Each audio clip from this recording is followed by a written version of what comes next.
Africa Content TV.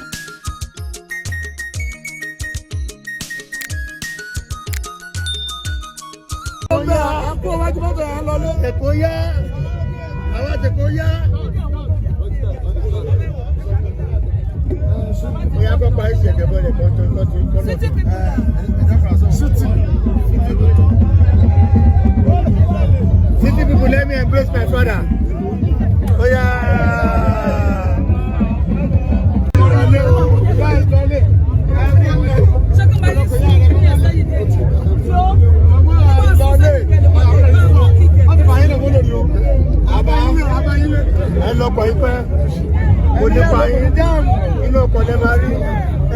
Ilé kékeré ló máa jẹ́ lẹ́sẹ̀ ń fọmọdé mọ́ra bẹ́ẹ̀ ń kágbà mọ́ra àríwá yìí ọjà tẹ̀lifọ̀ wọ́n lè já ẹ̀rí jóra yín lójú lágbẹ́ nípa ẹ̀ pàṣẹ ìlú yà pẹ́ ẹ tó bá ní kẹfẹ́ pa lójú ẹ̀ pa lójú ẹ̀ pa lẹ́yìn ó ti máa jẹ́ nìyẹn bàbá ẹ kú oríire ẹ kú oríire.